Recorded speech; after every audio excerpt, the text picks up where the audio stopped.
At a convenience store, a couple of broke teens shoplift and manage to steal a customer's phone and ring. One kid bites the ring to check if it's a ring pop, then tells his friend to pawn it for some money. Mark Zuckerberg's son argues that he needs a new phone, but Diddy's son argues that he was the one who pickpocketed it, so he should keep it. The two call it a day and the white kid goes to take a piss, but some masked dude grabs him. White boy says he has the ring and is willing to return it, even snitching that his friend has the phone. The masked guy doesn't spare him and serves him an uppercut with a knife, ending the Zuckerberg family line. The next day, Nina walks to work with her helmet hair. At the diner, Nina favors one of the customers for being a cop and offers a free pie. Meanwhile, the man over here looked real pissed off and looking extra alopecia today. The bald-headed man says Nina's tip will be affected. Totally impatient, he grabs the coffee to serve himself, only to drop Nina's phone into a pool of dirty dishes. Eva gets pissed off at the shiny head and pours the coffee onto his lap. He asks to speak to the manager, and Eva says she is the manager. During their break time, Nina tries summoning Asians by using rice on her phone, and Eva tries to cheer Nina up. Nina vents that she has been having bad luck lately, especially since her boyfriend Mark is back in school, so she's the one shouldering their bills, her back hurting from carrying the damn relationship. Going home to her apartment, Nina sees her landlady Wen, who is annoyed having to clean up more graffiti. Afterwards, Nina is cornered by an ugly-ass man named DeMarcus, who hits on her. Nina declines him, and Wen comes to her rescue. DeMarcus leaves and says Wen is nasty for wanting to watch him, and Nina do it. Boy, you as ugly as my elbow. When Nina enters her apartment, her foine-ass boyfriend asks why she wasn't responding to his texts. Nina rants about her day, and Mark offers to look on Craigslist for a cheap secondhand phone for her. He even pushes Nina out the kitchen so he can cook for her. Oh, Mark, you can be my stay-at-home boyfriend anytime. Over dinner, Mark shows her a picture of a phone for sale, saying it's only $250. Nina tells him not to bother with it, since their savings is for moving out when their lease is up. Plus, the phone looks like it was stolen. Despite Nina's words, Mark meets up with the kid to buy the phone. Mark asks for the phone's password, but the kid makes it clear he wouldn't know it. When Mark leaves, Mark calls his friend to help him hack the phone. Then the kid calls Zuckerberg Jr. after being AWOL all day, but it leads to voicemail. After leaving a message, there's a knock on the door, and he thinks it's his mom. Upon opening the door, he's immediately stabbed. At the diner, Nina vomits in the bathroom, and Eva tells her to stop letting Mark cook for her.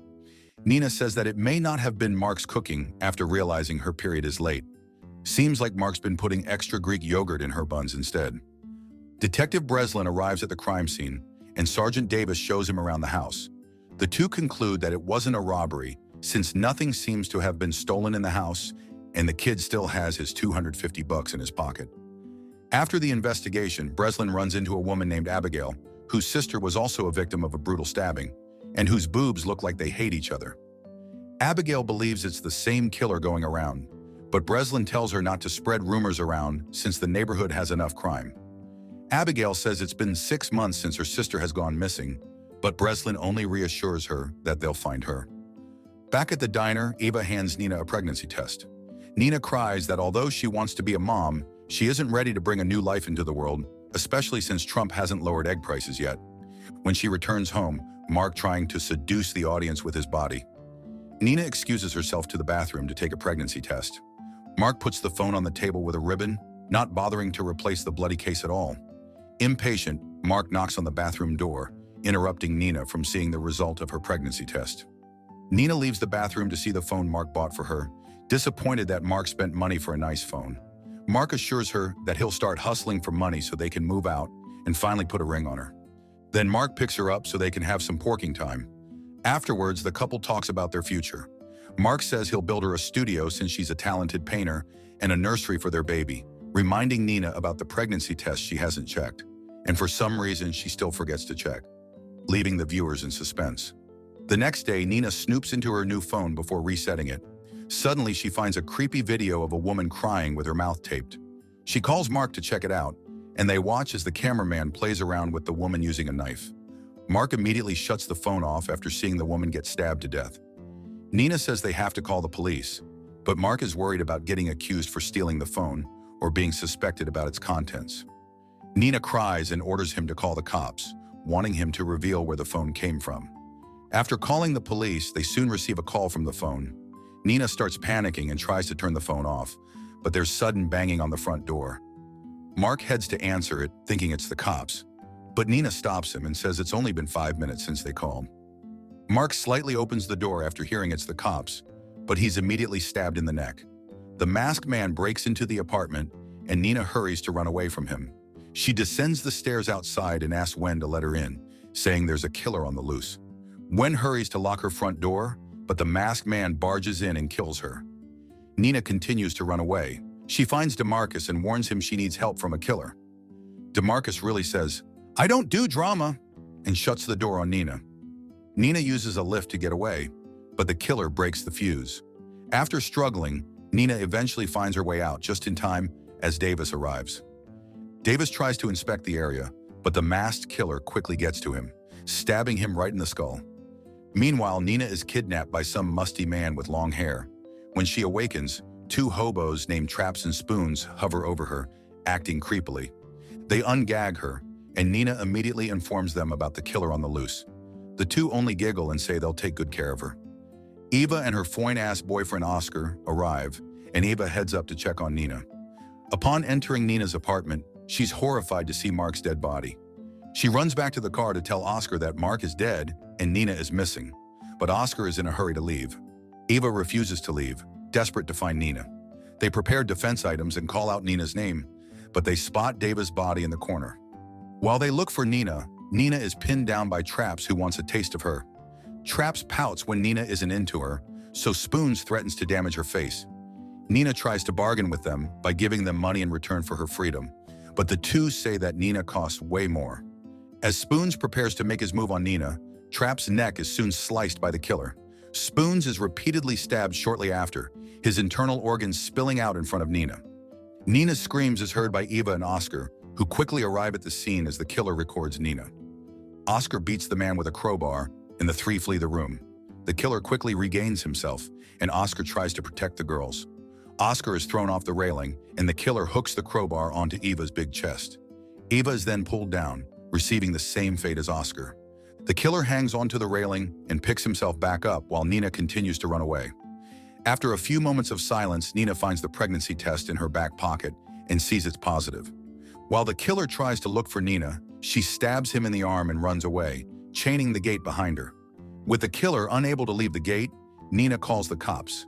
As Breslin receives the report, Nina tries to get help from DeMarcus. He refuses to help her, saying she'd missed her chance to be with him, leaving Nina to continue running, but the killer soon makes his way to DeMarcus and stabs him in the eye. Re-entering the building, an injured Wen approaches Nina just as the cops arrive. Nina and Wen make it to her apartment, and Nina tucks the pregnancy test into Mark's lifeless hand.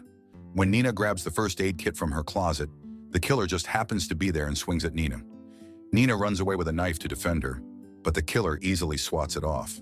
He pins Nina down and takes a deep breath, but Nina pokes him in the eye. The cops quickly enter the apartment, but the killer leaves through the fire escape. The cops escort Nina out, and a female cop takes the phone with her to give to Nina later. At the hospital, the female cop delivers the phone to the nurse, Jill, while Jill talks with Nina's doctor. He said he can't see straight, and we all know that Perez Hilton isn't straight. Abigail sneaks in to speak with Nina. Abigail explains that her sister Tia has been missing and left remains of her finger along with a sapphire ring. Abigail believes the killer is the same man who killed the black kid along with her sister. Nina informs her that the killer carries a hunting knife and that she saw a video of Abigail's sister getting her finger cut off. When Abigail asks what else happened to her, Nina says that her boyfriend watched her die by the hands of the killer. At the nursing station, Jill notices the phone has been fully charged. She takes it with her as she checks up on Wen, but the killer has a tracker on it. Abigail leaves Nina's room, and Jill sneaks in a popsicle for Nina. Before Jill leaves, she hands the phone to Nina, but Nina panics and says to turn it off since the killer uses it to track her. Meanwhile, the cops continue to search the apartments for the phone. As the doctor gets out of his car, the killer wastes no time to impale him through the neck. But we know that doctor wanted to get impaled from behind.